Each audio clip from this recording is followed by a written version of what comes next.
Hey everyone, welcome to Texa college.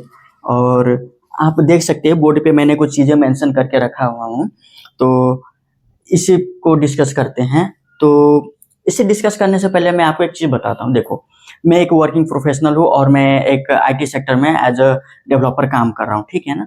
तो जब मैं काम कर रहा होता हूँ तो उस टाइम जो अब मैं सपोज मैं अगर ऐप साइड रिएक्ट नेटिव पे काम करता हूँ, ठीक है ना, तो मैं अपने टीम मेंबर से कम्युनिकेट करूंगा, क्योंकि ऐप तो एक बंदे की हेल्प से तो बनेगी नहीं, पूरी टीम लगती है, पूरी टीम का एफर्ट लगता है, उसके बाद कोई ऐप बनती है। करेक्ट। अब देखो यहाँ पर जैसे मैं बता रहा हूँ, जैसे हमारी कंपनी में कोई नई प्रोजेक्ट्स आया, ठीक है, और उस प्रोजेक्ट पे हम काम करें, तो मैं अकेला बंदा उस पर काम नहीं करूंगा।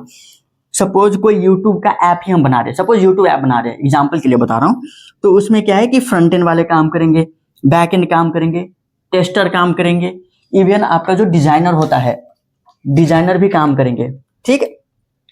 तो ये सारे बंदे जब काम करते हैं तो मैंने वहां पर एक चीज नोटिस किया कि सपोज अगर मैं फ्रंट एंड में काम करता हूँ ना, तो मैं अपने बैक एंड वाली टीम से कम्युनिकेट करूंगा प्रोजेक्ट के दौरान। तो उसमें क्या हुआ कि बैक एंड वाले अक्सर मेरे से पूछते हैं कि भाई आप फ्रंट एंड करते हो, रिएक्ट नेटिव में काम करते हो, तो क्या रिएक्ट नेटिव सीखना इजी है? मेरा भी मन है कि मैं रिएक्ट नेटिव सीख लूँ। तो क्यों? क्योंकि अगर वो जी उस मेरे टीम मेंबर को अगर नोड जेएस आता है, बैक एंड आता है, और वो फ्रंट एंड भी सीख लेगा, तो उसके करियर के लिए उसके लिए अच्छा होगा कि उस कल को उसका कोई आइडिया रहेगा तो उसको खुद से इंप्लीमेंट करके थोड़ा बहुत देख सकता है कि कैसी चीजें काम करती है। सिमिलरली अगर टेस्टर है, जो अगर अपने ऑफिस में किसी टाइम मतलब फ्री बैठा रहता है, तो उसका भी मन होता है कि या तो मैं कुछ सीख लूं, ठीक है। ऐसे ही सभी का मैंने नोटिस किया कि अपने टीम मेंबर में जब मैं अपने प्रोजेक्ट पे काम कर रहा हूँ तो ऐसा चीज मैंने नोटिस किया। ये तो होगी पहले एज ए वर्किंग प्रोफेशनल की मैं बात कर रहा हूँ, ठीक है। दूसरा होता है कॉलेज स्टूडेंट। अब हम सबको पता है कि मैक्सिमम स्टूडेंट टीयर 3 कॉलेज में पढ़ते हैं, जहां पर टीचर्स सिलेबस में उलझाए रखते हैं बच्चों को। तो उनको उस मतलब जो उनको करना है, जो स्किल्स उनको चाहिए होगा, उनको लेट पता चलता है कि भाई हमें वो स्किल्स सीखनी ज्यादा जरूरी है अलॉन्ग विद द सिलेबस, ठीक है। तो उन कॉलेज स्टूडेंट्स के लिए भी बस एक चीज हमें ध्यान में रखनी होगी कि देखो, बहुत सारे यूट्यूब चैनल है, ठीक है, और बहुत लोग पढ़ाते हैं, but as a working professional मैं ये कह रहा हूँ, गारंटी दे रहा हूँ कि जब आपको मतलब यहाँ से पढ़ोगे, मैं पढ़ाऊंगा इस तरीके से ना कि आपको लगे आप वर्किंग प्रोफेशनल की तरह से, वो कैसे रियल प्रोजेक्ट पे काम कैसे करते हैं, उनका अलग सा टेम्पलेट होता है, वो क्या रूल्स फॉलो करते हैं, जब क्लाइंट से वो बातें करते हैं, क्लाइंट को अपना जो काम है वो दिखाते हैं, तो उस केस में क्या क्या इश्यूज आते हैं, सिक्योरिटी कंसर्न्स क्या आते हैं, वो सारी चीजें मैं डिस्कस करने वाला हूँ। सो बेसिकली समरी बताऊं तो कि आपको ऐसा लगेगा अगर आप किसी कंपनी में कल को जाओगे तो आपको लगेगा अरे ये चीज तो मैं पहले से फॉलो कर रहा हूँ, ये तो मुझे पहले से आता है, ठीक है ना। तो आप इंडस्ट्री स्टैंडर्ड जो बोलते हैं ना, वो एक्चुअल में आपको इम्प्लीमेंटेशन में दिखेगी यहाँ पर। जो आप जब आप पढ़ोगे तो आपको पता चलेगी कि अच्छा एक्चुअली में ऐसे काम होती है कंपनी के अंदर में, जब हम क्लाइंट के रियल प्रोजेक्ट्स पे काम करते हैं तो, ठीक है। तो ये बेसिक समरी ये था कि मैंने जो गैप देखा था उसको मैं फुलफिल करने की कोशिश करूंगा, ठीक है। तो इंट्रोडक्शन में पहले मैं क्या कर रहा था कि मैं सोच रहा था कि मैं अभी ये पहला मतलब सीरीज है, रिएक्ट नेटिव का सीरीज होने वाला था, ठीक है। फिर मैं समझा कि नहीं, रिएक्ट नेटिव आने से पहले स्टूडेंट्स को जावा स्क्रिप्ट आना बहुत ही जरूरी है, ठीक है, क्योंकि ऑफ कोर्स बिल्डिंग अगर बेस ही नहीं रहेगी तो बिल्डिंग कहाँ से खड़ी होगी, ठीक है।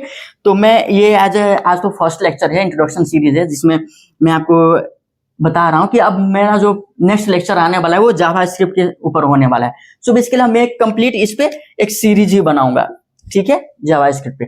जब जावा स्क्रिप्ट खत्म हो जाएगी उसके बाद मैं रिएक्ट नेटिव पे शिफ्ट करूंगा, जहां पर मल्टीपल एप्स बनाऊंगा, रियल प्रोजेक्ट्स। आपको मैं पूरा डेमो क्या बोलते हैं, आप खुद बना पाओगे। अगर आपके मन में कोई आइडिया है कि यार मैंने अपने आसपास ना ये इश्यू देखा है, इसको मैं इस ऐप के जरिए सॉल्व कर सकता हूं, तो आप कैपेबल हो जाओगे उसको सॉल्व करने के लिए, ठीक है।